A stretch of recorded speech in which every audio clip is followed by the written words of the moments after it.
ముందుగా మన తండ్రి అయిన దేవునికి ప్రభువైన యేసుక్రీస్తు ద్వారా వేవేల కృతజ్ఞతాస్తుతులు చెల్లిస్తూ ఈ యొక్క మార్నింగ్ ప్రేయర్ ద్వారా లేఖనం ఏమి చెప్పుచున్నది అని ఆలోచించి అనేక మందిని ఆలోచింపజేయడానికి చేరువచ్చినటువంటి మీ అందరికీ కూడా ప్రభువైన యేసుక్రీస్తు నామములో శుభాభివందనములు తెలియజేస్తూ సహోదరులు అప్పారావు గారి ప్రారంభ ప్రార్థన ద్వారా ఈనాటి మార్నింగ్ ప్రేయర్ కార్యక్రమమును మనం ప్రారంభించుకుందాము.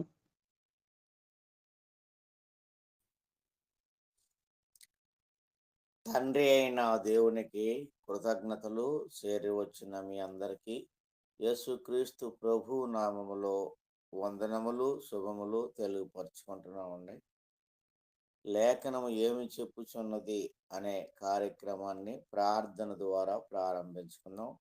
అందరూ తలలో ఉంచుకుంటే ప్రార్థన. సర్వోన్నతుడవు, మహోన్నతుడవు, మహాగణుడవు, పరిశుద్ధుడు అయిన తండ్రి, మీ ఘనమైన, పరిశుద్ధమైన, బహు విలువైన, శ్రేష్టమైన మీ నామమునకు కృతజ్ఞతలు, స్తుతులు, స్తోత్రాలు చెల్లించుకుంటున్నాం తండ్రి. ఉదయకాలమున ఫోను కాంటాక్ట్ ద్వారా మమ్మలను సమకూర్చి తండ్రి మీ లేఖనమును చదువుకున్నట్టుకు, మీ నామమున ప్రార్థన చేసుకున్నట్టుకు మీరు మా ఎడల చూపించిన గొప్ప ప్రేమను బట్టి, దయను బట్టి, కృపను బట్టి, కనికరమును బట్టి మీకు కృతజ్ఞతలు చెల్లిస్తున్నాం.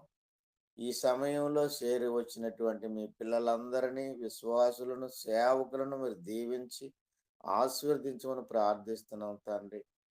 ఇంకా రావలసిన వారిని సకాలంలో నడిపించమని వేడుకుంటున్నాం ఆయన.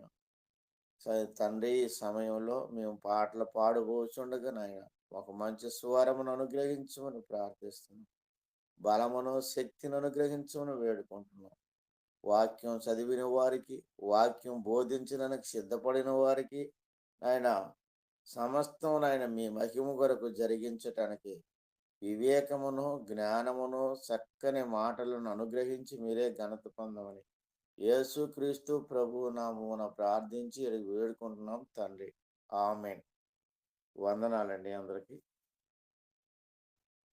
చక్కగా ప్రార్థన చేసినటువంటి సహోదరులు అప్పారావు గారికి వందనములు తెలియజేస్తూ మొదటి కీర్తనగా సహోదరులు లాలయ్య గారు పాడి వినిపిస్తారు. రెండవ కీర్తనగా సహోదరులు స్వామి గారు పాడి వినిపిస్తారు.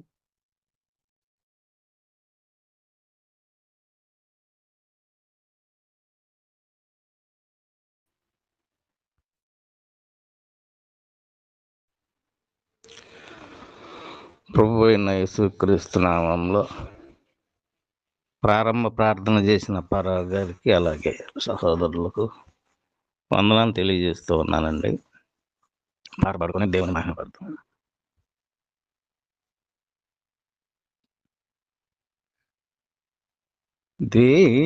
దేవునికి స్తోత్రము, పరిశుద్ధుడగు మా దేవునికి స్తోత్రము.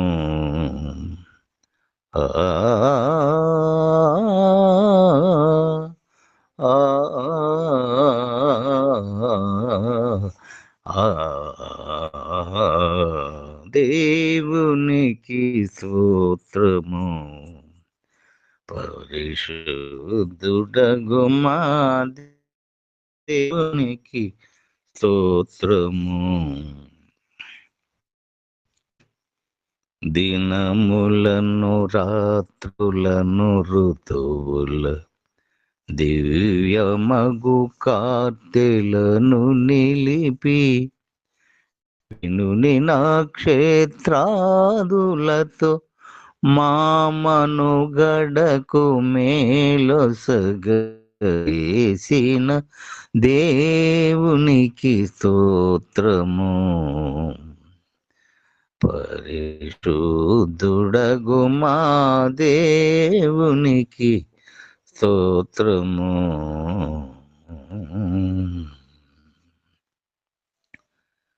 తుల్లిటను నరజాతి శోధన వల్ల తన మార్గమును వీడి తొల్లిటను నరజాతి శోధన వల్ల తన మార్గమును వీడి తల్లడిల్లక పాప మరణపు ముళ్ళు విరిసిన కర్తయగు మా దేవునికి స్తోత్రము.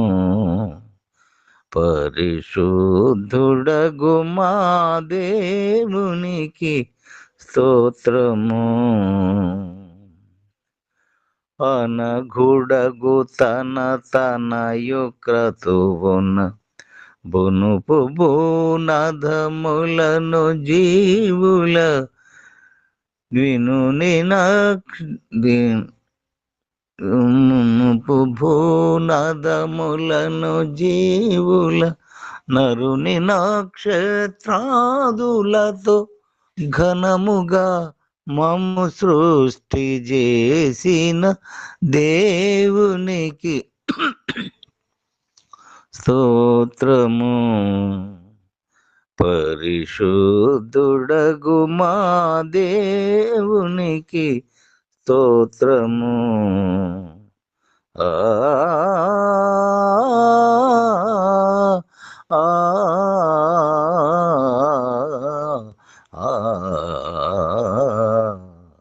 దేవునికి స్తోత్రము. పరిశుద్ధుడగు మా దేవునికి స్తోత్రము.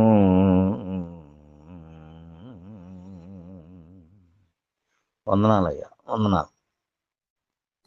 తండ్రి అయిన దేవునికి కృతజ్ఞతాస్తుతులు. కూడొచ్చిన మీ అందరికీ యేసు ప్రభు నామములో వందనాలండి.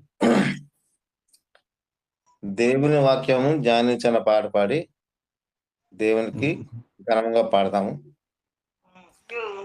దేవుని వాక్యము ధ్యానించు, దినము దేవుని ప్రార్థించు, ఆయన బాటలో పయనించు, ఆయన మాటలు ప్రకటించు. దేవుని వాక్యము ధ్యానించు. ఉన్నవాడను వాడు నిన్ను నన్ను మరువడు, ఎన్నడు విడువడు యెహోవా దేవుడు. ఉన్నవాడను వాడు నిన్ను నన్ను మరువడు, ఎన్నడు విడువడు యెహోవా దేవుడు.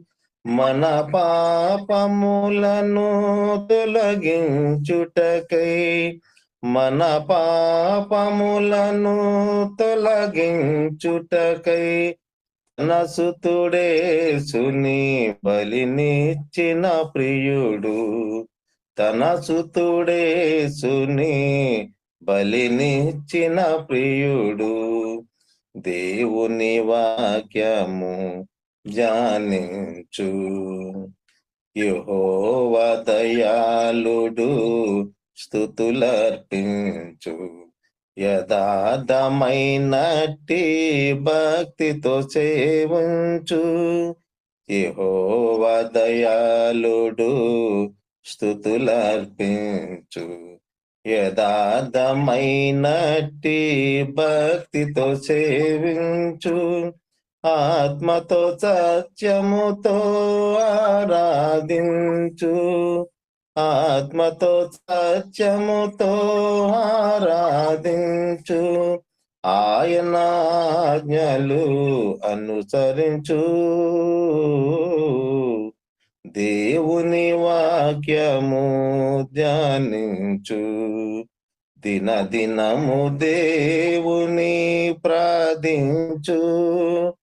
ఆయన బాటలో పయనించు.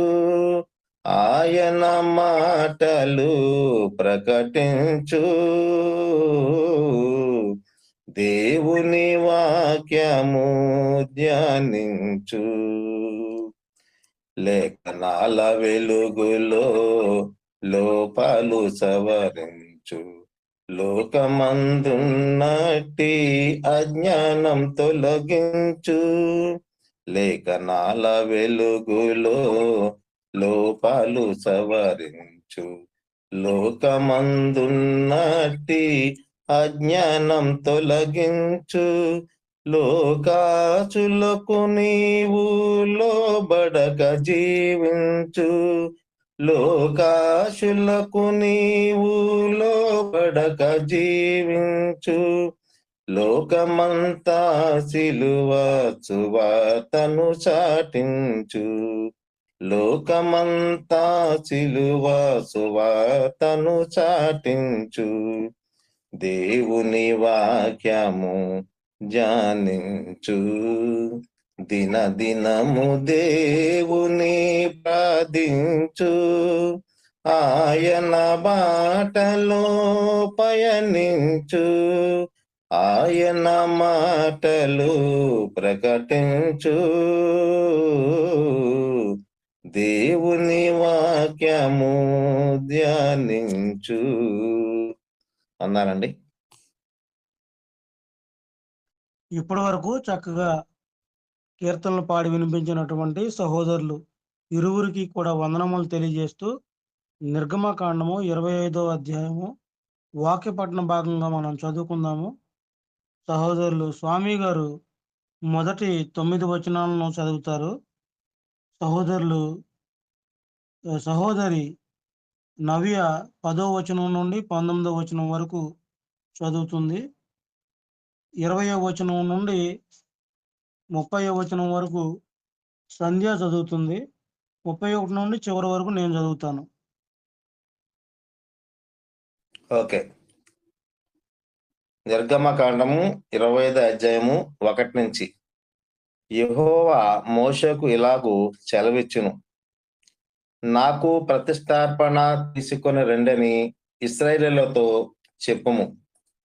మనస్పూర్వకముగా అర్పించు ప్రతి మనుషుని యొద్ద దాన్ని తీసుకొనవలెను.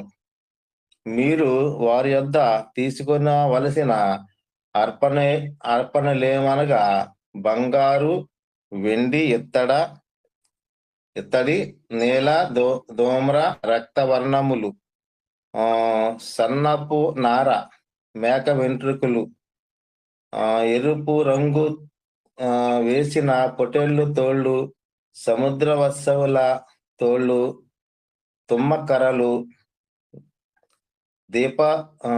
ప్రదీపమునకు తైలము, అభిషేక తైలమునకును పరిమళ ద్రవ్యములు, ధూపమునకు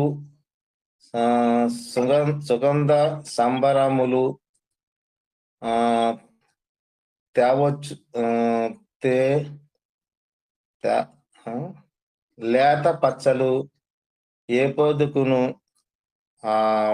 పతకములకును చెక్కి రత్నములు అనునవే.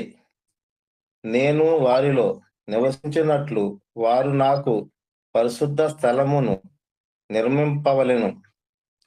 నేను నీకు కనుపరచు విధముగా మందిరం యొక్క ఆ రూపమును, దాని ఉపకరణములన్నిటినీ రూపమును నిర్మింపవలెను.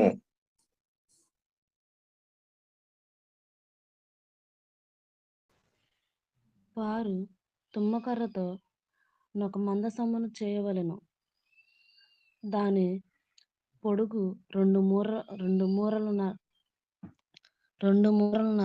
దాని వెడల్పు 3.5, దాని ఎత్తు 3.5. దాని మీద మేలిమి బంగారు రేకు పొదిగింపవలెను.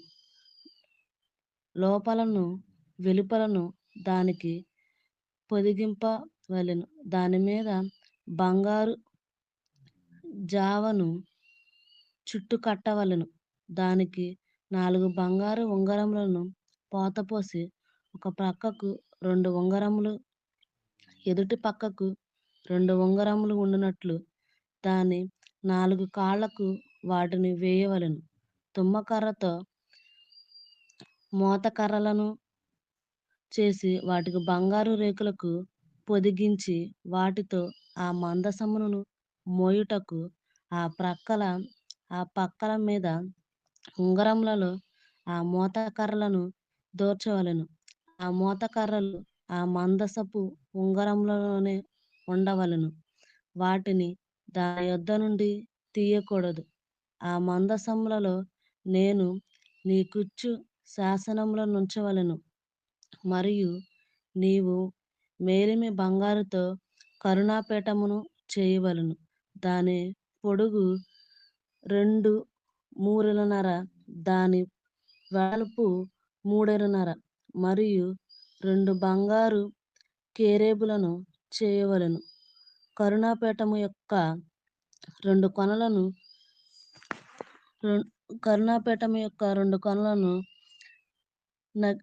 నక్షి పనిగా చేయవలెను. ఈ కొనను ఒక కేరేబును, ఆ కొనను ఒక కేరేబును చేయవలెను. కరుణాపీఠమున దాని 2 కొనల మీద కేరేబులను దానితో ఏకాండముగా చేయవలెను.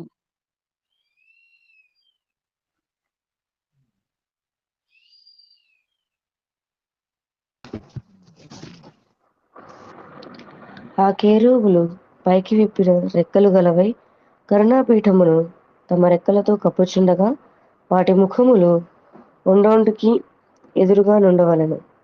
ఆ కేరూబులు ముఖములు కరుణాపీఠము తట్టు నుండవలెను. నీవు ఆ కరుణాపీఠమును ఎత్తి ఆ మందసము మీద ఉంచవలెను. నేను నీకిచ్చు శాసనములను ఆ మందసములో నుంచవలెను.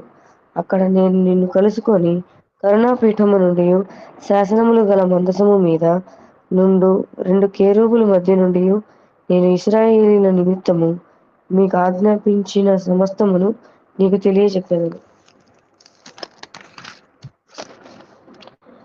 మరియు నీవు తుమ్మకర్రతో ఒక బల్ల చేయవలెను. దాని పొడుగు 2 మూరెలు, దాని వెడల్పు 1 మూర, దాని ఎత్తు 1 మూరెడున్నర. మేలిమి బంగారు రేకును దానికి పొదిగించి దానికి చుట్టూ బంగారు జవను చేయింపవలెను. దానికి చుట్టూ బెత్తెడు బద్దె చేసి దాని బద్దెపై చుట్టూను బంగారు జవ చేయవలెను. దానికి 4 బంగారు ఉంగరములను చేసి దాని 4 కాళ్ళకుండు 4 మూలలలో ఆ ఉంగరములను తగిలింపవలెను. బల్ల మోయుటకు మోతకర్రలు ఉంగరములను బద్దెకు సమీపముగా నుండవలెను. ఆ మోతకర్రలు తుమ్మకర్రతో చేసి వాటి మీద బంగారు రేకు పొదిగింపవలెను.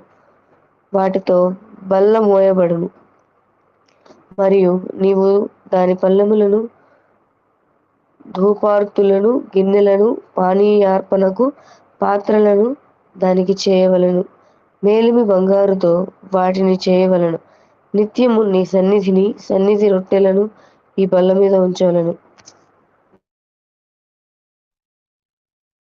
మరియు నీవు మేలిమి బంగారుతో దీపవృక్షమును చేయవలెను. నకిషి పనిగా ఈ దీపవృక్షము చేయవలెను. దాని ప్రకాండమును దాని శాఖలను నకిషి పనిగా చేయవలెను. దాని కలశములు, దాని మొగ్గలు, దాని పువ్వులు దానితో ఏకాండమై ఉండవలెను.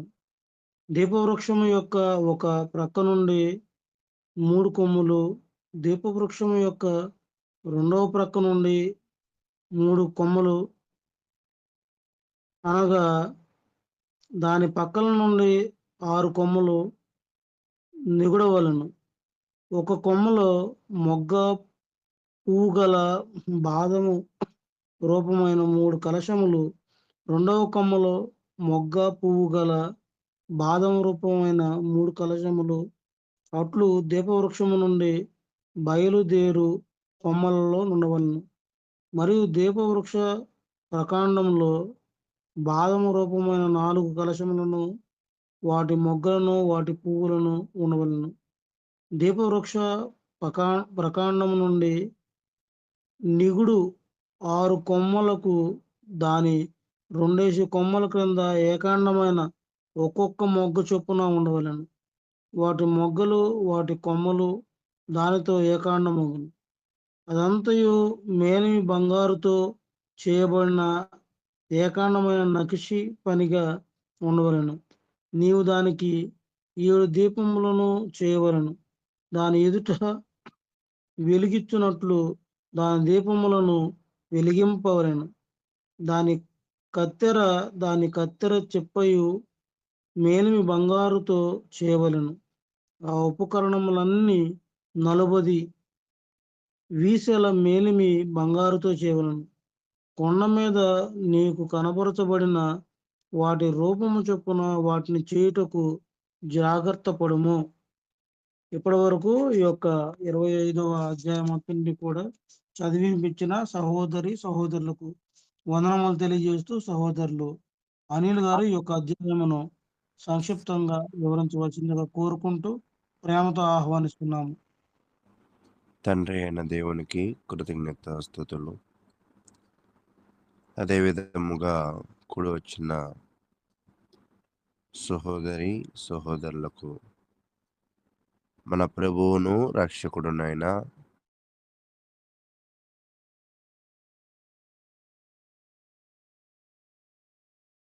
బ్రదర్, మీ వాయిస్ వినిపించట్లేదు.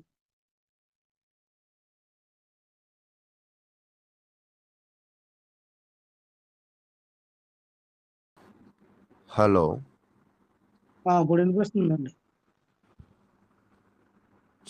ప్రియ సహోదరులారా, కూడి ఉన్న మీ అందరికీ కూడా మన ప్రభువును రక్షకుడునైన యేసుక్రీస్తు నామమున వందనాలు తెలియజేస్తూ ఉన్నాను. అయితే ఈ ఉదయకాలమున ఈ యొక్క సమయంలో వినడానికి మీ శరీరాలను సిద్ధపరచుకుని వస్తున్న దానిని బట్టి మిమ్మలను నేను అభినందిస్తూ ఉన్నాను. ఒక చిన్న మనవి చేసి నేను వాక్యంలో ముందుకు వెళ్తాను. ఈ యొక్క చరిత్ర గ్రంథాలను మీరు చదువుతూ ఉన్నప్పుడు చాలా ప్రశ్నలు మన మదిలోకి రావచ్చు. ఏ ప్రశ్న మనం సంధించాలి అన్నా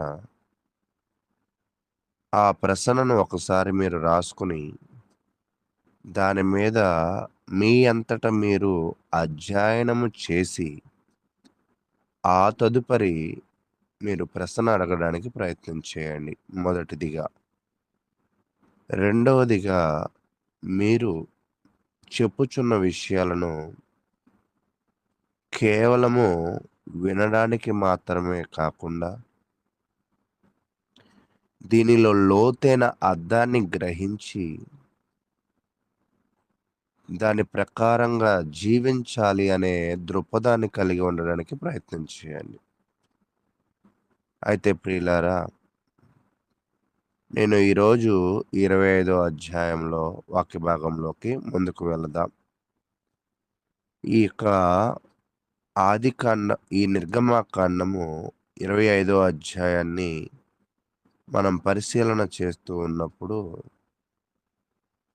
ఇక్కడ 3 వస్తువుల తయారీ విధానాన్ని దేవుడైతే తెలియజేస్తూ ఉన్నాడు.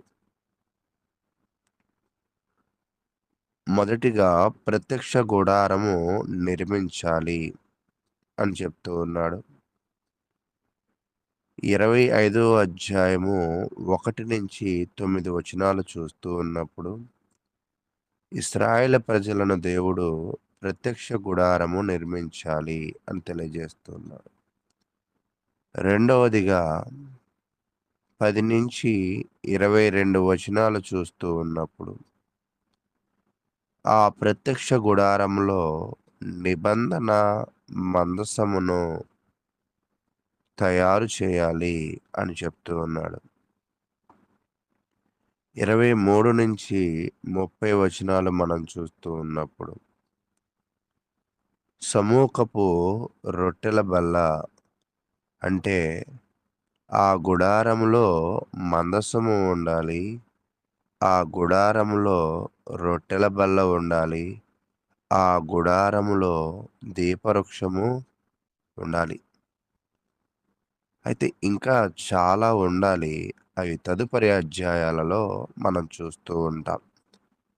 కానీ మీరు బాగా గుర్తుపెట్టుకోవాల్సిన విషయం ఏమిటి అంటే, ఈ 25వ అధ్యాయంలో నిబంధన మందసము, సమూహపు రొట్టెల బల్ల, బంగారు దీపవృక్షములో ఎలా తయారు చేయాలి అనే దాని గురించి మనం పరిశీలన చేస్తూ మనం ముందుకు వెళదాం. చూడండి ప్రియ సహోదరులారా, మనము దానిని అధ్యయనము చేస్తూ ఉన్నప్పుడు ఈ గుడారము గురించిన విషయాన్ని ఆయన తెలియజేస్తూ, ఈ గుడారాన్ని దానిలో వస్తువులను తయారు చేయడానికి డబ్బులే గాని, ధనాన్నే గాని ఎలా సమకూర్చుకోవాలో గూడా చాలా వివరంగా ఆయన మనకి తెలియజేస్తూ ఉన్నాడు. నిర్గమాకాండము 25వ అధ్యాయము 2వ వచనాన్ని మనం పరిశీలన చేద్దాం. నాకు ప్రతిష్టార్పణ తీసుకుని రండని ఇశ్రాయేలు ప్రజలతో చెప్పుము. మనఃపూర్వకముగా అర్పించు ప్రతి మనిషిని యొద్ద దాన్ని తీసుకొనవలెను. ఇక్కడ దేవుడు ఇచ్చే విధానాన్ని బైబిల్ అంతటిలో గూడా ఇది కేవలము మీరు పాత నిబంధనగా మాత్రమే చూస్తూ, దేవుడు కోరుకునే విధానాన్ని పరిశీలన చేయడానికి, గ్రహించడానికి ఆలోచన చేయండి. మనము దేవుని కొరకు చేసే అది చిన్న పని అవ్వచ్చు, అది చాలా పెద్ద పని అవ్వచ్చు. అక్కడ మనము ఏది దృష్టిలో పెట్టుకుని మనము చేయాలి అంటే, అది మనము దేవునికి ఇస్తున్న అర్పణగా, దేవునికి కొరకు చేస్తున్న పనిగా మనము దానిని చూడాలి. దేవుడు గూడా కోరుకునేదేమిటి అంటే, తన బిడ్డలు తన కొరకు మనఃపూర్వకముగా అంటే సంతోషముగా, ఆనందముగా దేవుని పట్ల ఉన్న కృతజ్ఞత, గౌరవములతో దానిని ఇవ్వాలి అని తెలియజేస్తూ ఉన్నాడు. ఇప్పుడే కాదు, దేవుడు ఎప్పుడైనా గూడా కోరుకునే విధానం ఏమిటి అంటే, మనము చేసే ఒక పని దైవ సంబంధమైనవి ఆయన పట్ల మనకున్న కృతజ్ఞతను చూపించడానికి, ఆయన పట్ల మనకున్న గౌరవాన్ని చూపించడానికి, మన ఆనందాన్ని కలిపి ఆ పనిని చేసినట్లయితే, అది చాలా గొప్ప పనిగా దేవుడైతే వర్ణిస్తూ ఉన్నాడు. అది ఎంత గొప్ప పని అంటే, మనకి కింద చెప్తూ ఉన్నాడు. అలా చేసిన వారికి దేవుడు తెలియజేస్తున్న 8వ వచనంలో ఏం చెప్తూ ఉన్నాడంటే, ఇశ్రాయేలీయులు ఏమి నిర్మించాలని మరియు వారు ఎలా నిర్మించాలో గూడా దేవుడు మోషేతో చెప్పాడు. ఇశ్రాయేలీయులు ఒక పరిశుద్ధ స్థలమును గూడా నిర్మింపవలసిన వారిగా ఉన్నారు. పరిశుద్ధ స్థలము అని తెలియజేస్తూ ఉన్నాడు. ఈ పరిశుద్ధ స్థలములో ఎందుకు సంతోషముగా, ఆనందముగా, మనఃపూర్వకంగా స్వీకరించాలి అంటే, ఆ పరిశుద్ధ స్థలములో నివసించేది ఎవరు అంటే దేవుడే. దేవుడు వారిలో నివసించినట్లు దానిని నిర్మించాలి అని తెలియజేస్తున్నాడు. మీరు బైబిల్ ప్రారంభం మొదలుకొని చివరి వరకు కొన్ని క్షుణ్ణంగా పరిశీలన చేస్తే, దేవుడు ఎప్పుడూ గూడా మనతో నివాసం చేయాలనే ఒక పరమ అభిలాషను, ఒక కోరికను ఆయన కలిగి ఉన్నాడు. అయితే మానవులమైన మనము ఆయనతో మనము నివాసం చేయాలన్నా, ఆయన మనతో నివాసం చేయాలన్నా మధ్యలో ఒకటి అడ్డుపడుతూ ఉంది. అదే పాపము. కాబట్టి దేవుడు ఎప్పుడు కూడా మీరు ఆదాము విషయంలో కూడా చూస్తూ ఉన్నప్పుడు దేవుని ప్రజలు దూరమైన సంగతి ఏదోనులో చూస్తాం. అంటే దేవుడు తన ప్రజలు దగ్గరగా ఉండేవాళ్ళు ఏదోని తోటలో. అయితే పాపము వచ్చిన తర్వాత వాళ్ళు ఇరువురు కూడా దూరం అయిపోయారు. వారి ఇరువురును మరలా కలపాలనే ఉద్దేశము, కలిసి ట్రావెల్ చేయాలనే అభిప్రాయము దేవుడు కలిగి ఉన్నాడు. ఆ యొక్క కోరిక ఇక్కడ మనకి క్షుణ్ణంగా కనపడుతుంది. అలా క్షుణ్ణంగా కనపడుతుంది కాబట్టే మన పాపములను ఆయన ఒకవైపు ఆజ్ఞలను ఇస్తూ, మరొక వైపు మన పాపాలను కప్పివేయడానికి ప్రాయశ్చిత్తానికి మార్గాన్ని గూడా ఆయనే ఏర్పరిచాడు. కాబట్టి ఆ ఏర్పరిచిన దిశలోనే దేవుడు ఏం చెప్తున్నాడంటే, కొన్నిటిని మీరు తయారు చేయవలసిన అవసరము ఉన్నది అని తెలియజేస్తున్నాడు. అది మీకు ఎంతో ప్రయోజనకరమైనది. మీ మధ్య నేను నివసించేవాడిగా ఉంటాను అని గూడా తెలియజేస్తూ ఉన్నాడు. కాబట్టి ప్రియులారా, తదుపరి మనము మందస తయారీ గురించి మనం చూద్దాం. 10-22 వచనాలు మనం పరిశీలన చేస్తూ ఉన్నప్పుడు, ఒక మందసాన్ని తయారు చేయమన్నాడు. ఒక్కోసారి మనకి తెలుగు పదాల కన్నా ఇంగ్లీష్ పదాలు బాగా అర్థమవుతాయి. ఒక్కోసారి ఇంగ్లీష్ పదాల కన్నా సంస్కృతి పదాలు బాగా అర్థమవుతూ ఉంటాయి. అయితే ఇక్కడ తెలియజేస్తున్న హీబ్రూ పదం ఏమిటి అంటే అరోన్ అని అంటున్నాడు. మందసాన్ని ఏమంటున్నాడంటే అరోన్ అంటే ఒక పెట్టె. అంటే మందసం అంటే ఏదో అని అనుకుంటారేమో. కానీ దేవుడు ఇక్కడ ఏం చెప్తున్నాడంటే, గుడారములో ఒక పెట్టెను తయారు చేయండి అని చెప్తున్నాడు. ఈ పెట్టె దేనికి అంటే, దేవుని నిబంధనను ఆయన ప్రజల మధ్య సన్నిధికి ప్రతీక. అయితే దీని గురించి కొంచెం అధ్యయనం చేసి ముందుకు వెళదాం. ఈ యొక్క మందసము యొక్క ఉద్దేశము అంటే ఈ పెట్టె తయారీ ఉద్దేశం ఏమిటి అంటే, దానిలో 10 రాతి పలకలను ఉంచడము, 10 ఆజ్ఞల రాతి పలకలను ఉంచడం మరియు ఇశ్రాయేలులతో దేవుని ఉనికిని సూచించడం. దీనిని తయారు చేయవలసింది బంగారు పోతతోనూ, దేవుడు తెలియజేసిన కర్రలతోనూ, కరుణా పీఠం తయారు చేయడం. దీని యొక్క ప్రాముఖ్యత ఏమిటి అంటే, దీనిలో ఏమి ఉంచుతున్నారు ప్రప్రథమంగా అంటే, ధర్మశాస్త్ర పలకలను, మన్నా పాత్రను, అహరోను చిగురించే కర్రను. ఈ బాక్స్‌ని ఎందుకు చేయమన్నాడంటే, వీటిని పొందుపరచడానికి. వీటిని ఎందుకు పొందుపరచాలి అంటే, దేవుని మాటలను గుర్తు చేయడానికి, దేవుని యొక్క శక్తిని గుర్తు చేయడానికి, దేవుడు వారి ఎడల చూపిన అద్భుత కార్యములను గుర్తు చేయడానికి దీనిని తయారు చేసిమన్నాడు. తదుపరి ఇంకో దానిని తయారు చేయమన్నాడు. ఏమిటి అంటే క్యాండిల్ స్టిక్. అంటే మనం చూస్తున్నప్పుడు క్యాండిల్ స్టిక్‌కు ముందు ఒక బల్ల చెప్తూ ఉంటాడనమాట.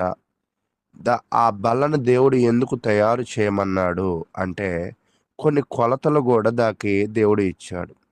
ఆ బల్లలో ఆయన పరిశీలన మనం చేస్తూ ఉన్నప్పుడు మొదటిగా పెట్టెను చేయమన్నాడు. తదుపరి రెండోది ఏమిటండి?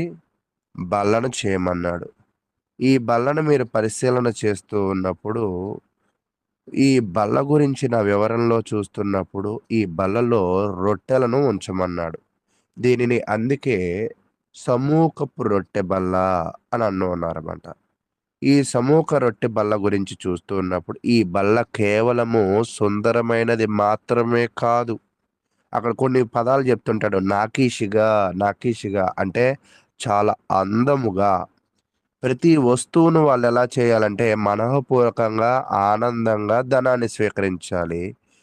దానితో వాళ్ళు ఆ ధనముతో అందంగా దానిని తయారు చేయాలి అని చెప్పుచు, ఈ బల్ల చాలా ప్రయోజనకరమైనది. దానిపై సమూకపు రొట్టెలు ఉంచాలి. ఈ రొట్టెలో 12 ముక్కలు ఉంటాయి. ఈ 12 ముక్కలు ఒకవేళ 12 గోత్రాలను సూచించవచ్చు. తదుపరి ఈ రొట్టెలు విశ్రాంతి దినమున పాతవి తీసి క్రొత్తవి పెట్టేవారు. ఇవి లేవి కాండంలో మీకు కనపడుతుంది. ఈ యొక్క సమూహపు రొట్టెలను ఎవరు మాత్రమే తినాలి అంటే యాజకులు మాత్రమే తినాలి. దేవుడు దీనిని ఎందుకు తెలియజేశాడు అంటే ప్రజలంతా తమ్మును తాము ఒకే జనాంగముగా చూసుకోవాలని, ఇది వారికి జ్ఞాపకము చేయుటకు ఇవ్వబడినది కాబోలు.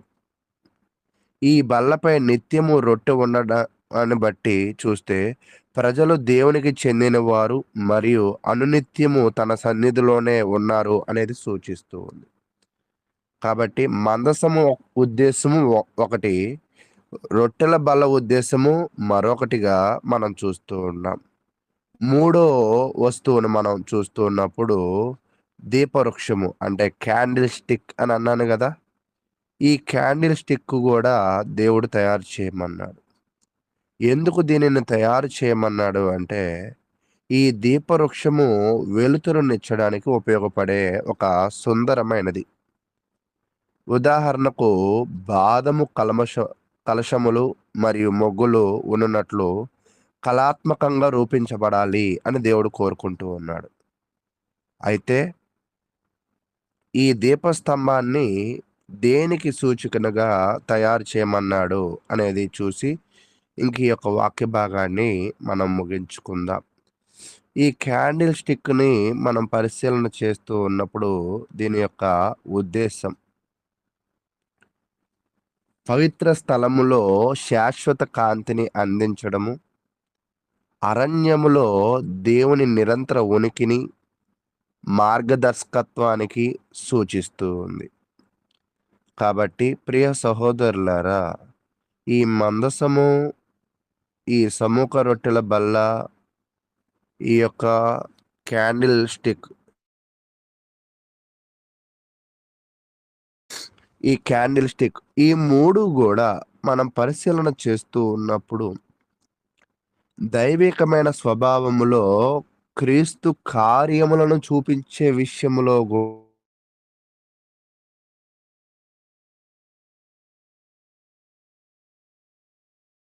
బ్రదర్ మీ వాయిస్ తయారు చేసి ఆ గుడారంలో ఓకే, ఉంచాలని దేవుడైతే తెలియజేస్తున్నాడు.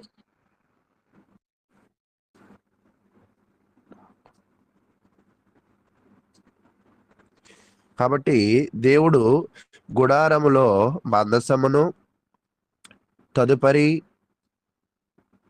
రొట్టెల బల్ల, తదుపరి దీపస్తంభమును, వాటి యొక్క ఉద్దేశాలను, వాటిని తయారు చేసే విధానాన్ని దేవుడు ఈ అధ్యాయంలో వివరించారు. కాబట్టి దీనంతటికి గల కారణం ఏమిటంటే దీనిలో మూలవాక్యము ముఖ్యమైన మాట 9వ వచనం, నేను నీకు కనపరచు విధముగా మందిరము యొక్క ఆ రూపమును దాని ఉపకరణములన్నింటినీ రూపమును నిర్మింపవలెను. ఎందుకు నిర్మించాలి అంటే దానికి ఆయన 8వ వచనం చెప్తున్నాడు, నేను వారిలో నివసించినట్లు వారు నాకు పరిశుద్ధ స్థలమును నిర్మింపవలెను. కాబట్టి దేవుడు తన ప్రజలతో ఉండాలన్న కోరికను, దేవుడు తన ప్రజలతో ముందుకు వెళ్ళాలన్న ఆశను వ్యక్తపరుస్తూ దీన్ని నిర్మాణం చేయమని దేవుడైన యెహోవా వారికి తెలియజేస్తూ ఇంకా ముందు కాలంలో మరింత దీని వివరణ మనం గ్రహించడానికి ప్రయత్నం చేద్దాం. ఇప్పటి వరకు విన్న మీ అందరికీ ప్రభువు నామమున వందనాలు తెలియజేస్తూ నేను ముగిస్తూ ఉన్నాను. ఇప్పటి వరకు చక్కగా ఈ యొక్క 25వ అధ్యాయం అంతటినీ కూడా వివరించిన సహోదరులు అనిల్ గారికి వందనములు తెలియజేస్తూ, సహోదరులు అప్పారావు గారు మనకు ఈ వాక్యాన్ని అందించడానికి సిద్ధంగా ఉన్నారు. చిన్న ప్రార్థనతో మనం తదుపరి వాక్య భాగంలోనికి వెళదాము. ప్రార్థన. తండ్రి, మీ ఘనమైన నామమునకు వేలాది స్తుతులు, స్తోత్రములు, కృతజ్ఞతాస్తుతులు ప్రభువైన యేసుక్రీస్తు ద్వారా మరి ఒకసారి మీకు సమర్పిస్తున్నాం తండ్రి. తండ్రి, చేరి వచ్చినటువంటి ప్రతి ఒక్కరిని బట్టి మీకు కృతజ్ఞతలు తెలియజేస్తున్నాము తండ్రి. ఇప్పటి వరకు సహోదరులు అనిల్ గారు చక్కగా ఈ యొక్క 25వ అధ్యాయం అంతటిని, అందులో ఉన్నటువంటి సమాచారాన్ని తండ్రి మాకు తెలియజేశారు. అందుని బట్టి మీ కృతజ్ఞతలు. సహోదరుని యొక్క కుటుంబమును దీవించండి, ఆశీర్వదించండి. చేస్తున్నటువంటి పరిచర్య, పని విషయమై తండ్రి గొప్పగా దీవించి ఆశీర్వదించమని అడుగుచున్నాం తండ్రి. అలాగే తండ్రి తదుపరి మెసేజ్‌గా సహోదరులు అప్పారావు గారు మాకు మీ యొక్క వాక్యమును వినిపించనయుండగా మేమందరం కూడా తండ్రి చాలా చక్కగా, జాగ్రత్తగా, శ్రద్ధగా ఆలోచన చేస్తూ ఆ యొక్క వాక్య భాగం అన్నింటినీ కూడా తండ్రి ఆలోచించి చక్కగా మా ముందున్నటువంటి మీరు మాకు అనుగ్రహించినటువంటి ఈ యొక్క గొప్ప జీవితంలో తండ్రి ఆ జీవన విధానంగా మేము వాటన్నిటిని కూడా తీసుకుని మీ ముందు పరిశుద్ధులుగా, నిర్దోషులుగా జీవించడానికి మీ కృపను అనుగ్రహించమని ఈ యొక్క ప్రార్థన మనవులు మా ప్రభువును మీ ప్రియ కుమారుడైన యేసుక్రీస్తు ద్వారా అడిగి వేడుకొంచున్నాము తండ్రి. ఆమెన్. సహోదరులు అప్పారావు గారు వారికి ఇవ్వబడినటువంటి సమయం అంతటిని కూడా చక్కగా సంపూర్ణంగా వినియోగించుకోవాలని కోరుకుంటూ ప్రేమతో ఆహ్వానిస్తున్నాము.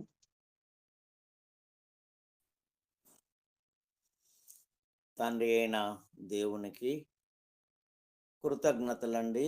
చేరువచ్చిన మీ అందరికీ కూడా మరి ఒకసారి క్రీస్తు ప్రభువు నామములో వందనములు తెలియపరుచుకుంటున్నాం. ఈరోజు సహోదరులు మరి వారి పరిస్థితిని బట్టి సమయం మరి నాకు దేవుడు అనుగ్రహించున్నాడు. అందుని బట్టి ప్రత్యేకంగా కృతజ్ఞతలు దేవునికి చెల్లించుకుంటున్నాను. ఈ సమయంలో మనము దేవుని యొక్క వాక్యము, క్రైస్తవుని యొక్క ఎదుగుదలను గురించినటువంటి కొన్ని వచనాలను మనము గ్రంథంలో నుంచి చదువుకుందాం. ఎప్పుడు కూడా మనుషులు ఎదగాల, దేవుడు కూడా వారి పిల్లలు అభివృద్ధి చెందాల, ఎదగాల అనేటువంటి ఉద్దేశం కలిగి ఉంటారు. సో మన పిల్లలు పుట్టినప్పుడు వాళ్ళు ఎదగకపోతే, డెవలప్ అవ్వకపోతే మనం డాక్టర్ దగ్గరికి లేకపోతే అనేకమైనటువంటి కొన్ని మనం చేస్తూ ఉంటాం, భూ సంబంధమైనటువంటి కొన్ని. ఎందుకు మా అబ్బాయి మా అమ్మాయి ఎదగటం లేదు, కారణం ఏంటి అనేటువంటి ఆలోచన అనేది చేస్తూ ఉంటాం. గనుకను దేవుని పిల్లలమైనటువంటి మన ఎడల కూడా దేవుడు ఆ దృష్టితోనే చూస్తున్నాడు.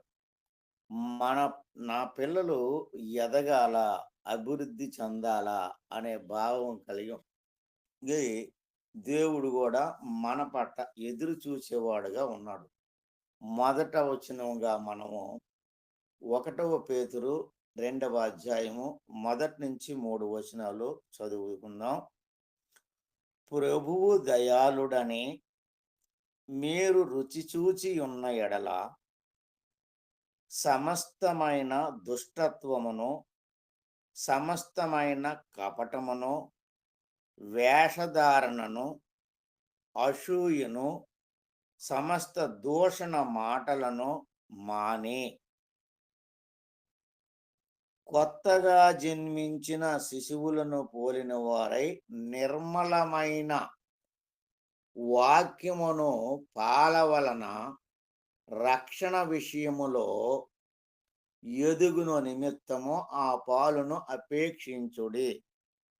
సో సహోదరులారా, ముందు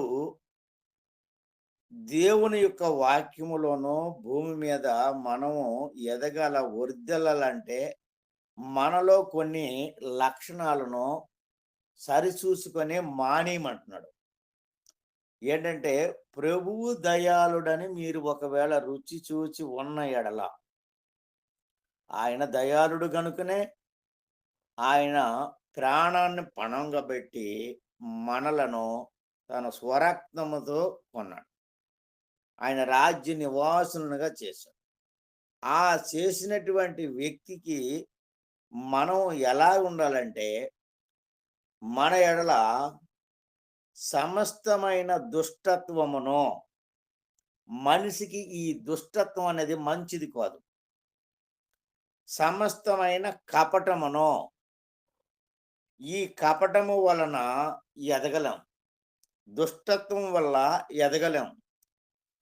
వేషధారణను, ఈ వేషధారణ ఏం చేస్తుందంటే మనిషికి అవమానాన్ని తీసుకొస్తుంది.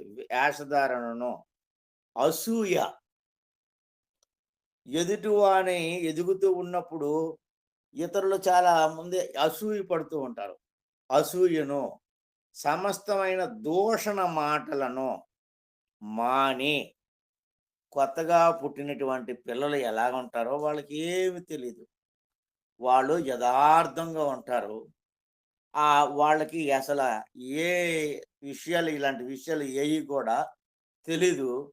తల్లి దగ్గర పాలు తాగుతూ దినదినము ఎదుగుతూ ఉంటారు, అభివృద్ధి చెందుతూ ఉంటారు. అలాగున మీరు ఉండాలని ఇక్కడ పేతురు గారు అక్కడ ఉన్నటువంటి క్రైస్తవులను వాక్యమును ఆ పాలును రక్షణ విషయములో ఎదుగును నిమిత్తము ఆ పాలును అపేక్షించుడి. మనం ఎప్పుడైతే నమ్మి బాప్తిస్మం పొంది దేవుని బిడ్డగా మనం ముందుకు ఒక అడుగేసి ఉన్నామో అప్పుడు మనం ఏం చేయాలంటే రక్షణ అనేటువంటి విషయములో ఎదగాల, నా పిల్లలు పెద్దవాళ్ళు అవ్వాలా అని దేవుని యొక్క కోరిక, దేవుని యొక్క ఇష్టం. అదే మనం తిమోతికి రాసినటువంటి పత్రికలో చూస్తుంటాం కదా, 2:4లో ఇచ్చ అంటాడు, మనుషులందరూ రక్షణ పొందేనంటాడు. ఆ కోరుకుంటున్నాను అంటాడు దేవుడు. కాబట్టి అపోస్తలుడైన పౌలు గారు మాట్లాడినాం. కాబట్టి మనము ఆ పాలును ఈ తెల్లవారేసరికి లేచి చదువుకొని అది చేసినప్పుడు ఏమవుతుందంటే మనలో మనం తెలియకుండానే దేవుని యొక్క మార్గంలో ఎదుగుతూ ఉన్నాం. అదే మానివేస్తే ఏమున్నదిలేని మానివేస్తే ఇంకా అది అక్కడ కుంటుపడిపోయి ఆగిపోతుంది. పిల్లోడిని స్కూల్లో వేసినప్పుడు వాడు సంవత్సరం వెళ్ళకపోతే ఆ యొక్క చదువు ఎలాగైతే ఆగిపోయి కుంటుపడిపోతుందో మనం కూడా ఆ వాక్యం అనేటువంటి ఆ పాలును దినదినము అపేక్షించాలా, చదవాలా, ధ్యానం చేయాలా. ఆ యొక్క మాటలను చాలా భయభక్తులతో తీసుకోవాలా. ఏ మాటలను తీసుకోవాలంటే భయభక్తులతో ఇప్పుడు మనం చదువుకున్నాం కదా, సమస్తమైనటువంటి దుష్ట స్వభావమును, సమస్తమైన కపటమును, ఒకటి మాట్లాడతాం, ఒకటి చేస్తాం, ఒకటి చెప్తాం, ఇంకొక చోటకి వెళుతూ ఉంటాం. ఈ కపటం అనమాట. అందుకోసం ఏమంటాడంటే తెస్సలోనికైనటువంటి రాసినటువంటి పత్రికలో మా బోధ కపటమైనది కాదు, మోసయుక్తమైనది కాదు అని అంటాడు. కపటము వలన సంఘము పెరగదు, అభివృద్ధి చెందదు. మోసం వలన అది ఏదో ఒక రోజు తెలుసుద్ది, ఆ మోసం బయటపడుతుంది. ఇంతకాలం నేను ఈ మనుషుల్ని నమ్మి ఇట్లా చేశానా, ఈయన స్వభావం ఇలాంటిదా అని ఆ వ్యక్తి మీద చెడ్డ అభిప్రాయం ఏర్పడుతుంది అన్నమాట. సో దూషణ మాటలు ఇవి అసలు ఈ అసూయ దూషణ మాటలు అనేది దేవునికి ఇష్టం లేనటువంటి లక్షణాలు. ఎంతసేపు ఈ దూషణ మాటల వలన దేవునికి మనకి ఎడబాటు కలుగుతుంది. దేవునికి మనకి ఎడబాటు కలిగినప్పుడు దేవుని యొక్క ప్రొటెక్షన్ ఆ మనిషినికి ఉండదు. అలాంటప్పుడు మనం ఎంత చేస్తే ప్రయోజనం ఏముంటుంది? ఇప్పుడు పిల్లవాడిని మనం కన్న తర్వాత ఆయనకి సమస్తమైనటువంటి రక్షణ, సంరక్షణ, పోషణ అందించే తల్లిదండ్రులు ఉంటారు. వాళ్ళకి జాగ్రత్తగా చూస్తారు. వీళ్ళ కడుపు కట్టుకొని ఆ పిల్లలను పోషణలో పెంచుతూ ఉంటారు. అలాంటిది తండ్రి అయినటువంటి దేవుడు మన విషయంలో అలాంటి స్వభావం కలిగి ఉన్నాడు.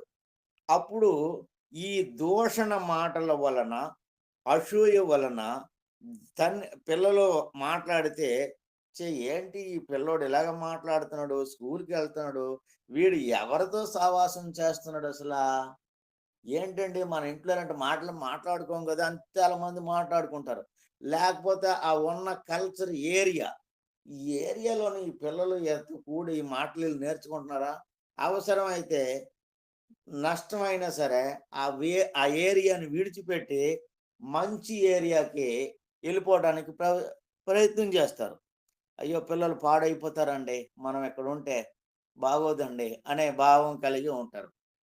అలాంటప్పుడు తండ్రి అయినటువంటి దేవుని బిడ్డలుగా మనం ఉండి దూషణ మాటలు మన నోట వస్తే దేవుడు మన ఎడల ఏ దృష్టి కలిగి ఉన్నాడు అనేది ఎవరికి వారమే ప్రశ్న వేసుకోవాలి.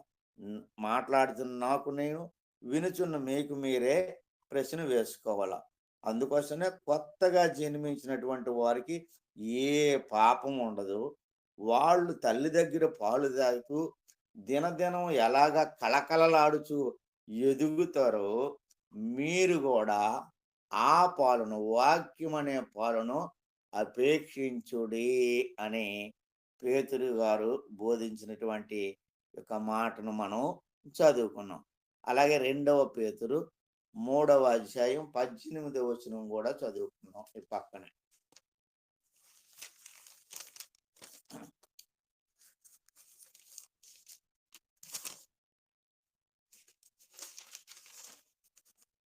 పద్దెనిమిదవ వచనంలో ఏమన్నాడు? మన ప్రభువును రక్షకుడునైన యేసుక్రీస్తు అనుగ్రహించు కృపయందును జ్ఞానమందును అభివృద్ధి పొందుడి. ఆయనకు ఇప్పుడును యుగాంత దినము వరకును మహిమ కలుగునగాక ఆమెన్. చూడండి, అభివృద్ధి అన్న ఎదుగుదలన్న ఒకటే అర్థం. ఏమన్నాడు ఇక్కడ? మన ప్రభువును రక్షకుడునైన యేసుక్రీస్తు అనుగ్రహించు కృపయందును. సో ఇది చాలా ప్రాముఖ్యమైనటువంటి మాట. కృపయందును జ్ఞానమందును అభివృద్ధి పొందాలి. ఎప్పుడు కృప అనేది మనకు తెలుసు, ఉచితంగా అనుగ్రహించేది. ఈ కృప ఏ బిడ్డలకు దేవుడు ఇచ్చేవాళ్ళు ఉంటారో వారు ఎదుగుతారు. ఎదగడం అంటే భూ సంబంధంగా అభివృద్ధి, డెవలప్మెంట్ అవుతారు. అలాగే ప్రార్థనలోనూ వాక్యం చదువుటలోనూ ఇచ్చే విషయంలోనూ వాళ్ళు ఎదుగుతారు. ఎప్పుడు ఇవ్వగలుగుతాము, ఎప్పుడు మనం చదవగలుగుతాము, ఎప్పుడు మనం జ్ఞానవంతులు ఉంటామంటే దేవుని యొక్క కృప మన మీద ఉన్నప్పుడు. చాలా మంది అనుకుంటారు, మరి యేసుక్రీస్తుని అంగీకరించినటువంటి వాళ్ళు కూడా మనకంటే బాగా చదువుకున్న వాళ్ళు ఉన్నారు, మనకంటే జ్ఞానవంతులు ఉన్నారు అని ఆలోచన చేస్తారు. కానీ అది భూ సంబంధమైనది, ఇది పరలోక సంబంధమైనటువంటి కృపను అని మనం అర్థం చేసుకోవాలా. ఈ కృప వాళ్ళకి దొరకదు. ఈ కృప ఎవరికి దొరుకుతుందంటే రక్షణ పొందినటువంటి వాళ్ళకి మాత్రమే ఈ యొక్క కృప దొరుకుతుంది. కృపయందును జ్ఞానమందును అభివృద్ధి పొందుడి, అభివృద్ధి చెందాలని దేవుని యొక్క ఉద్దేశము, కోరిక. అలాగనే ఎఫెసీయులకు రాసినటువంటి పత్రిక 1వ అధ్యాయము 17-19 వచనాలు కూడా మనం ఒకసారి చదువుకుందాం.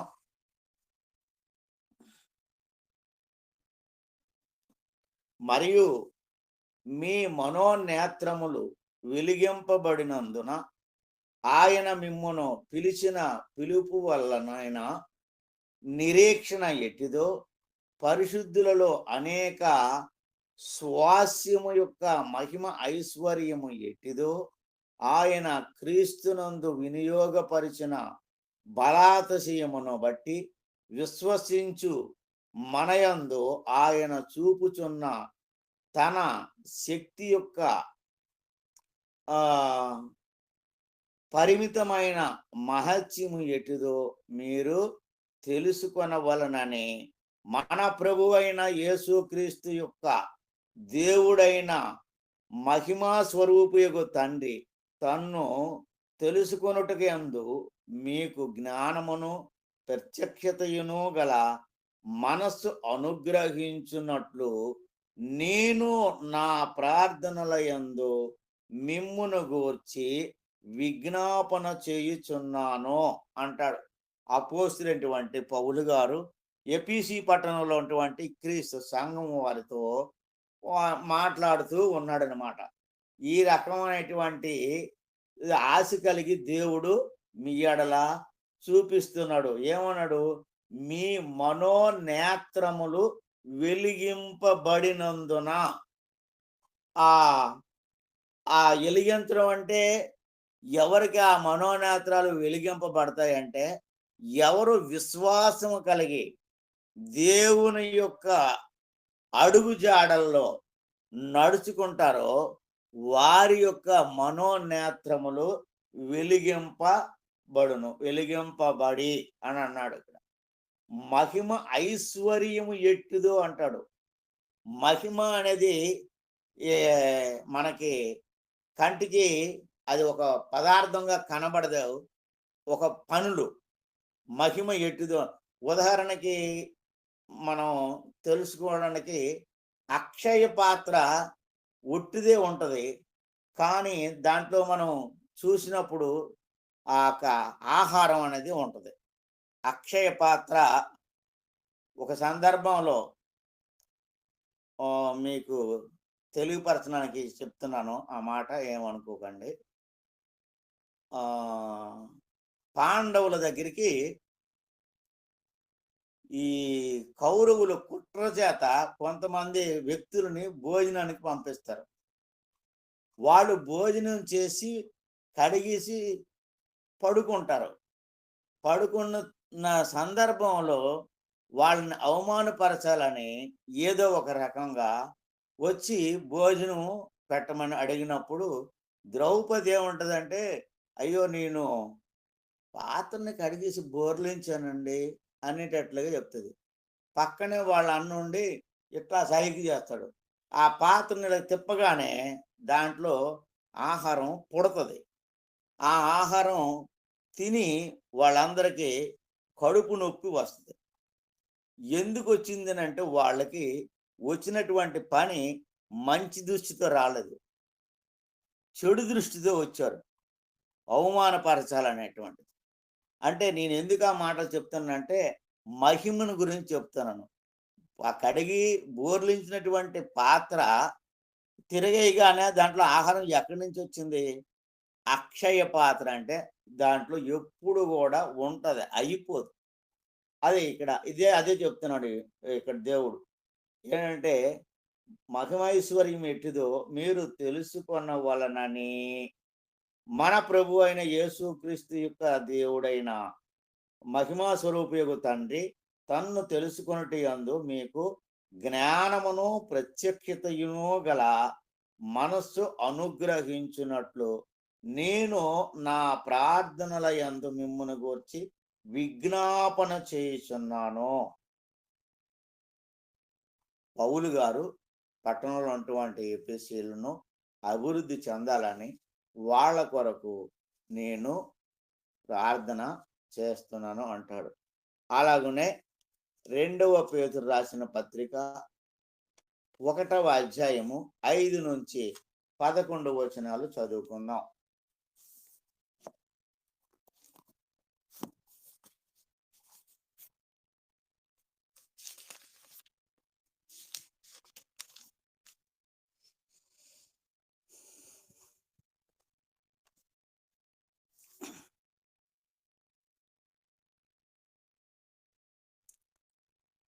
ఆ హేతువు చేతనే మీ మట్టుకు మీరు పూర్ణ జాగ్రత్త గలవారై మీ విశ్వాసమందును సద్గుణమును సద్గుణమునందు జ్ఞానమును, జ్ఞానమందు ఆశా నిగ్రహమును, ఆశా నిగ్రహమునందు సహనమును, సహనము యందు భక్తిని, భక్తి యందు సహోదర ప్రేమను, సహోదర ప్రేమ యందు దయను అమర్చుకొనుడి.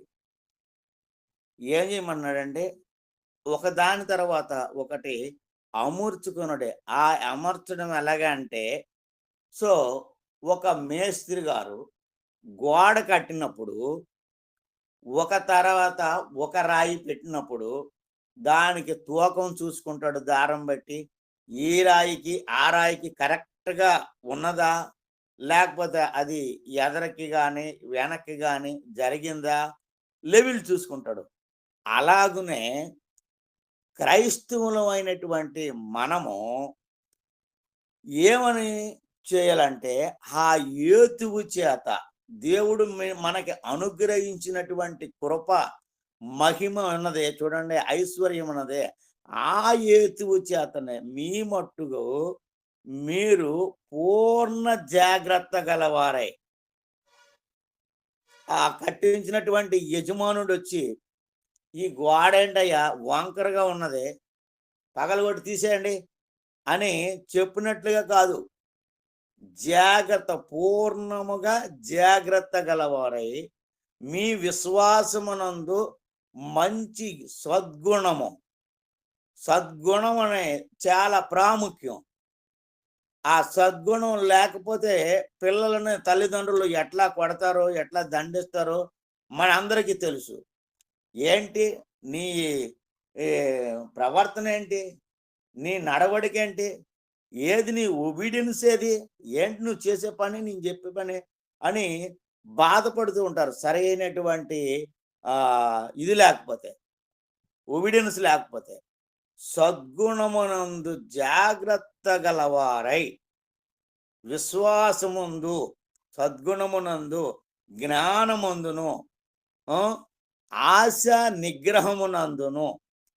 ఒక మనిషికి ఆశ అనేది ఉంటుంది, కానీ నిగ్రహ శక్తి అనేది ఉండాల.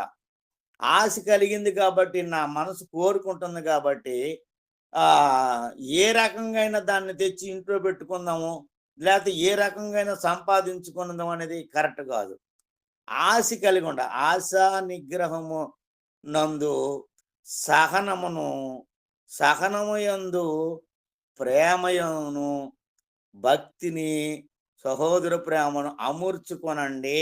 ఒకదాని తర్వాత ఒకటి, దానిలో లోపము లేకోకుండా మీరు జాగ్రత్తగా కనిపెట్టి చూచుకొనడి అని పేతురు గారు ఇక్కడ బోధించడం చూస్తూ ఉన్నాం.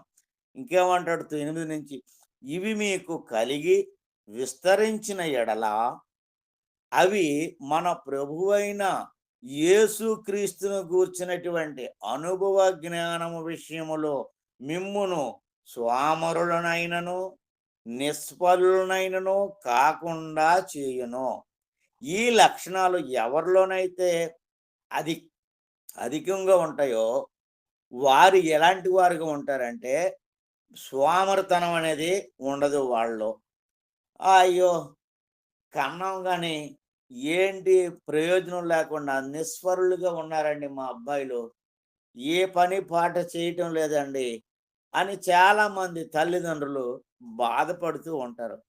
అలాగే నమ్మి బాప్తిస్మం పొందినటువంటి క్రైస్తవులు కూడా వాళ్ళలో అభివృద్ధి చెందకపోతే తండ్రి అయిన దేవుని కూడా అట్టి దృష్టితోనే నన్ను చూస్తున్నాడేమో అనే ప్రశ్న రావాల మనలో. ప్రతి ఒక్క క్రైస్తవునిలోనూ ఆ ప్రశ్న వచ్చినప్పుడే మనం అభివృద్ధి చెందటానికి ఒక అడుగు ముందుకేసి మనం విశ్వాసంలో వెదుగుతూ ఉంటాం.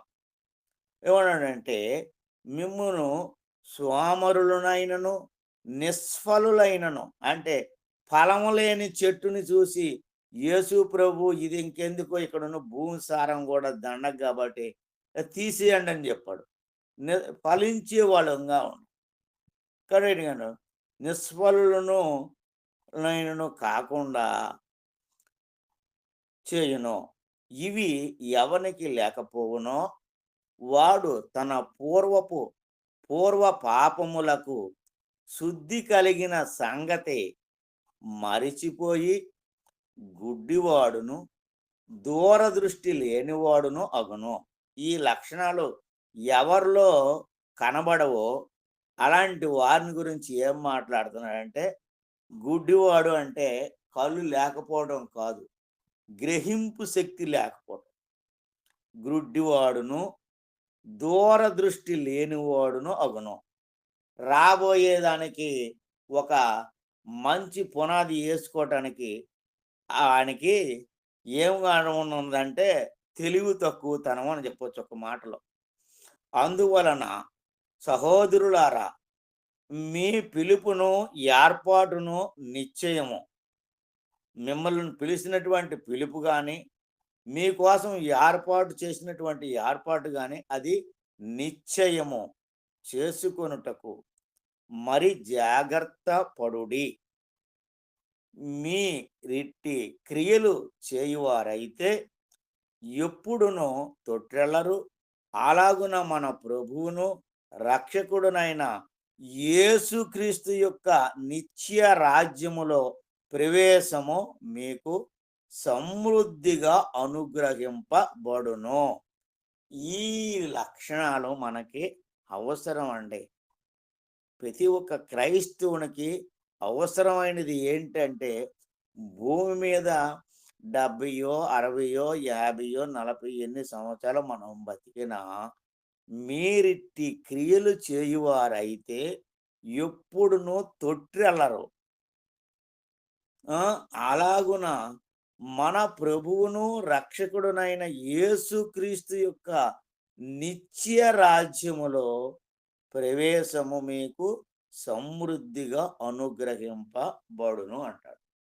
సో క్రీస్తునందు ప్రియమైనటువంటి వాట్ల మనం అలాగున ఎదగాలని దేవుడు మన ఎడల తన ప్రేమను చూపించేవాడుగా ఉన్నాడు.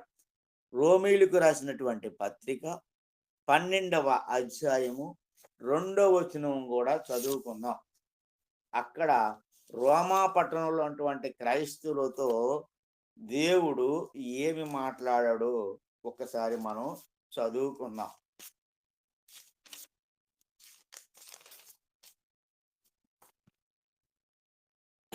12వ అధ్యాయము 2వ వచనం. మీరు ఈ లోక మర్యాదను అనుసరింపక ఉత్తమమును అనుకూలమును సంపూర్ణమునై ఉన్న దేవుని చిత్తమేదో పరీక్షించి తెలుసుకొనినట్లు మీ మనస్సును మారి నూతన మగుట వలన రూపాంతరము పొందుడి. మీరు ఈ లోక మర్యాదను అనుసరింపక అంటాడు.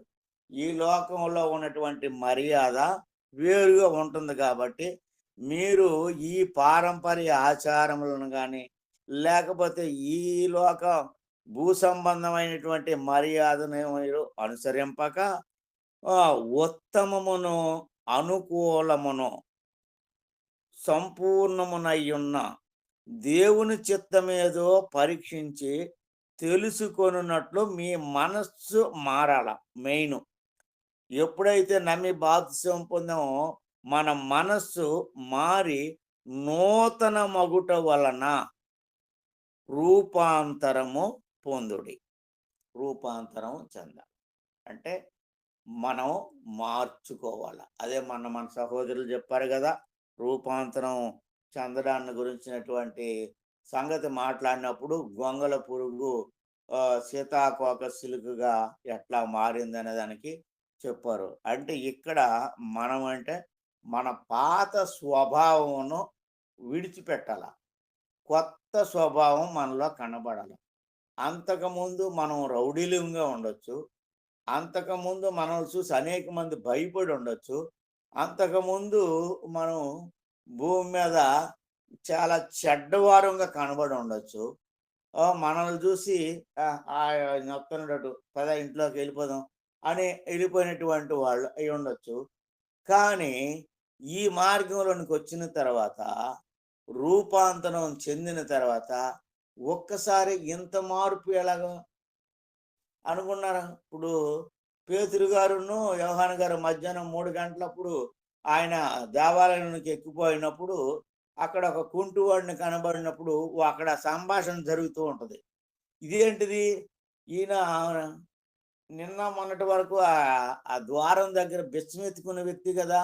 ఈయనలో ఎంత హఠాత్తుగా ఎట్లా చెందింది అనే గుసగుసలు మాట్లాడుకుంటూ ఉంటారు. అలాగునే మనలను గురించి కూడా దేవుడు అట్టి ఆశ కలిగి ఉన్నాడు. రూపాంతరం, మనస్సు మారిపోవాల. అందుకోసమే యోహాను ఏమంటాడంటే యెషయా గ్రంథంలోను కూడా మనం చదివినప్పుడు కరుకైనవి నునుపుగాను, ఎత్తైనవి సమానంగాను, పల్లమైనవి సమానంగాను ఉండాలంటాడు. దాని యొక్క ఉద్దేశం ఏంటంటే భూమిని గురించి మాట్లాడుతున్నాడా? లేకపోతే ఒక వ్యక్తిని గురించి మాట్లాడుతున్నాడా అనేది రావాలి. కరుకైనవి నున్నగా ఉండటం అంటే ఎంత చెడ్డ స్వభావం గలవ వ్యక్తి అయినా సరే సాఫీగా నమ్రతగా ఉండటం. కరుకైనవి పల్లం కంటివి బీదవాడు పైకి రావటం, ఎత్తుగా ఉన్నటువంటి ధనవంతుడు ఎక్కి రావడం, ఇవన్నీ కూడా దేవుని యొక్క రాజ్యంలో సమానత్వము కలిగినటువంటి స్వభావము ఉంటుందన్నమాట. అలాంటి వాళ్ళకి అబ్బో నేను ధనవంతుని కదా అని ఆంభావం ఉండదు. లేకపోతే నేను బీదవాడినే, వీళ్ళందరి మధ్య నేనేమి అనేది స్వభావం అనేది ఉండదు. చాలామంది కరుకుగా ఉంటారు. ఈ కరుకుగా ఉన్నవాడు పిల్లా కూర్చుంటాడు అనమాట ఆయన రాజ్యంలో. కాబట్టి అప్పుడు ఎదుగుదల అనేది కనబడుతూ ఉంటుంది. క్రీస్తునందు ప్రియమైనటువంటి సహోదరులారా, ఇంకా సమయం ఉన్నది కానీ నేను ఈ వాక్యాన్ని ముగించి ఎంతమంది అయితే ఉన్నారో వారి కొరకు ప్రార్థన చేస్తాను. ఎంతవరకు మీరు విన్నందుకు మీ అందరికీ కూడా యేసుక్రీస్తు ప్రభువు నామములో వందనాలు తెలియపరుచుకుంటున్నాను. అందరికీ వందనాలండి. ప్రార్థన చేసుకున్నాం.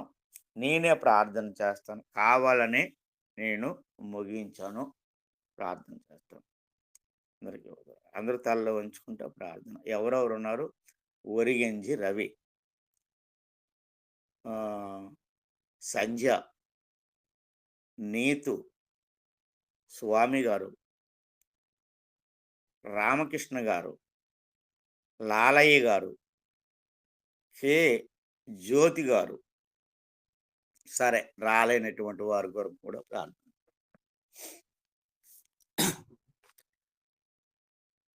మహోన్నతుడవు, మహాగణుడవు, పరిశుద్ధుడు అయిన తండ్రి, మీ ఘనమైన, పరిశుద్ధమైన, విలువైన, బహుశ్రేష్టమైన మీ నామమునకు కృతజ్ఞతలు, స్తుతులు, స్తోత్రాలు చెల్లించుకుంటున్నాం తండ్రి. రక్షణ విషయంలోనైనా మేము అందరమే అభివృద్ధి చెందాలనే కొన్ని మాటలను మేము చదువుకున్నాం. మాకు మీరు ఇట్టి భాగ్యాన్ని అనుగ్రహించినందుకు ప్రత్యేకంగా మొదట మీకు కృతజ్ఞతాస్తుతులు చెల్లిస్తున్నాం తండ్రి. ఈ సమయంలో మీ సన్నిధిలో చేరి ఉన్నటువంటి మా సహోదరుడు, మీ కుమారుడు ఒరిగంజి రవి గారి కొరకు ప్రత్యేకంగా ప్రార్థిస్తున్నాం. ఎంత కష్టపడినప్పటికీ తండ్రి, తెల్లవారి 5 గంటలు కాకముందు మమ్మల్ని అందరినీ లేపి పురుకొల్పి ఆయన వాక్యం చదువుకునే విషయంలోనూ, ప్రార్థించుకునే విషయంలోనూ తను ప్రయాసపడుతూ ఉండగా తనను బట్టి, తన భార్య పిల్లలను బట్టి, తల్లిదండ్రులు అత్తమామలను బట్టి మీ సన్నిధిలో ప్రత్యేకంగా ప్రార్థిస్తున్నాం. ఆయన వారిని, వారి కుటుంబమును మీరు దీవించి ఆశీర్వదించి ఉదయకాల శుభములు అనుగ్రహించి వారి గృహంలో సర్వ సమృద్ధిని ఇచ్చి ఆయన వారి లాభానికి వెలితి కలగకుండా ఆశీర్వదించి మీరే ఘనత మహిమ పొందమని ప్రార్థన చేస్తున్నాం. అలాగుననే మా మధ్య ఉన్నటువంటి సహోదరి సంజీ ఉన్నది.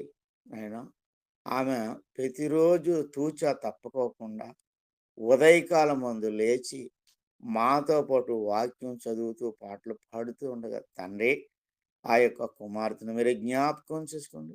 తన కుటుంబాన్ని మీరు జ్ఞాపకం చేసుకొని దీవించి ఆశీర్వదించమని, కుటుంబంలో సర్వ సమృద్ధిని అనుగ్రహించమని, వారికి ఎలాంటి నైనా లాభము వెలితి కలగకుండా సమృద్ధిగా దీవించమని ప్రార్థిస్తున్నాం. అలాగనే స్వామి గారు ఉన్నారు తండ్రి. స్వామి గారి కొరకు, తన భార్య కుమారుడు కొరకు ప్రత్యేకంగా ప్రార్థన చేయుచున్నాం. తండ్రి నాయన మా అందరికీ నాయన ఎంతో ప్రోత్సాహకరంగాను నాయన ఉంటూ ఉండగా తను చేయుచున్నటువంటి పనిని మీరు దీవించండి, ఆశీర్వదించండి తండ్రి. తన లాభమునకు వెలితి కలగకుండా సర్వ సమృద్ధిని అనుగ్రహించమని ప్రార్థిస్తున్నాం.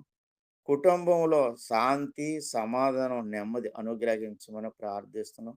మంచి ఆలోచనలు తన హృదయంలో నూతనంగా పుట్టించి మీరే ఘనత పొందమని ప్రార్థన చేయుచున్నాం తండ్రి. అలాగుననే మా మధ్యనటువంటి రామకృష్ణ గారు ఉన్నారు. వారి కొరకు ప్రార్థన చేయుచున్నాం. వారిని, వారి కుటుంబమును మీరు జ్ఞాపకం చేసుకొని దీవించి ఆశీర్వదించి ఉదయకాల శుభములు అనుగ్రహించి వారి గృహంలో సర్వ సమృద్ధిని ఇచ్చి మీరే ఘనత పొందమని ప్రార్థన చేయుచున్నాం తండ్రి. అలాగనే మా మధ్యనటువంటి సహోదరుడు అనిల్ బాబు ఉన్నాడు. తను యవ్వన కాలంలో ఉన్నాడు తండ్రి. యవ్వన కాలమందునైనా మీ యొక్క వాక్యాన్ని చక్కగా వివరిస్తూ ఉండగా సమస్తమైన సాతాను శక్తులను, చీకటి శక్తులను, దుష్ట శక్తులను బంధించి సంపూర్ణంగా నాయన వినయ విధేయత కలిగి నాయన అనేకులకు నాయన మీ యొక్క వాక్యమును అందించేవారుగా, వివరించి చెప్పేవానుగా అభివృద్ధి పరచమని ప్రార్థన చేయుచున్నాం. తన భార్యను బట్టి, కుమారుడు కుమార్తెను బట్టి, తల్లిదండ్రులను బట్టి, అత్తమామలను బట్టి నాయన మీ సన్నిధిలో ప్రార్థిస్తున్నాం. దేవా, వారి వారి కుటుంబాలను మీరు దీవించి ఆశీర్వదించి స్వస్థపరిచి వారి వారి గృహాలలో సర్వ సమృద్ధిని అనుగ్రహించి మీరే ఘనతను, మహిమను, ప్రభావం పొందుకొనమని ప్రార్థన చేయుచున్నాం తండ్రి. అలాగుననే మా మధ్యలో ఉన్నటువంటి సహోదరులు లాలయ్య గారు ఉన్నారు. వారు వృద్ధాప్యములో నాయన ఎంతో చక్కగా మీ పాటలను పాడి నాయన అనేకులకు మాదిరికరమైనటువంటి జీవితాన్ని కనపరుస్తూ ఉండగా తండ్రి, ఆ యొక్క సహోదరుడిని మీరు జ్ఞాపకం చేసుకొని సంపూర్ణమైన బలమును, శక్తిని, సంపూర్ణమైన స్వస్థతను అనుగ్రహించి వారి కుటుంబంలో సర్వ సమృద్ధిని అనుగ్రహించి నాయన వారి కుమారులను, కుమార్తెలను, మనవ సంతానమును మీరు బహుగా దీవించి ఆశీర్వదించి మీరే ఘనత, మహిమ పొందమని ప్రార్థన చేయుచున్నాం తండ్రి. అలాగుననే మా మధ్యనటువంటి సహోదరి జ్యోతి గారు ఉన్నారు. వారి కొరకు ప్రత్యేకంగా ప్రార్థన చేయుచున్నాం తండ్రి. జ్యోతి గారిని, వారి కుటుంబమును మీరు దీవించమని, ఆశీర్వదించమని వేడుకుంటున్నాం. ఎవరైనా అస్వస్థతగా ఉంటే తండ్రి సంపూర్ణమైన స్వస్థతను అనుగ్రహించమని ప్రార్థిస్తున్నాం దేవా. వారి కుటుంబంలో సమృద్ధిని అనుగ్రహించమని ప్రార్థిస్తున్నాం తండ్రి. ఘనత, మహిమ మీరే పొందుకొనమని వేడుకుంటున్నాం తండ్రి. చివరిగా నాయన ఈరోజు రాలేకపోయినటువంటి మా యొక్క సహోదరులు ఉన్నారు.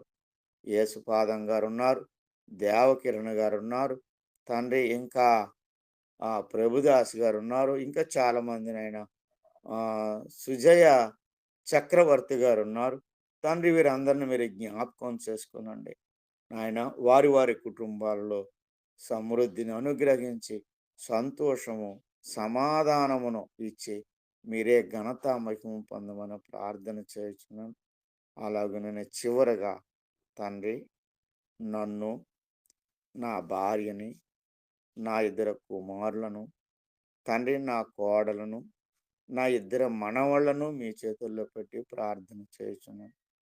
దేవా, మా యొక్క దోషములను ఏయనుంటే క్షమించి మన్నించి మా ఎడల మీ యొక్క దయను, కృపను, కనికరమును, శాంతిని, సమాధానమును, నెమ్మదిని మాకు అనుగ్రహించి మీరే ఘనత మహిమ ప్రభావాలు పొందుకునమని తండ్రి, మీ చిత్తం అయితే మరలా రేపు ఉదయకాలమందు ఎంతకంటే ఎక్కువ సంతోషముతో మీ సన్నిధిలో మేమందరం చేరి మీ నామమును స్తుతించి మహింపరిచి ఘనపరచలాగా మా అందరికీ కావలసినటువంటి ఆయురారోగ్యములను జ్ఞాన వివేకములను అనుగ్రహించి మీరే ఘనత మహిమ ప్రభావాలు పొందుకునమని యేసుక్రీస్తు ప్రభువు నామమున ప్రార్థించి అడిగి వేడుకుంటున్నాం తండ్రి. ఆమెన్. అందరికీ వందనాలండి.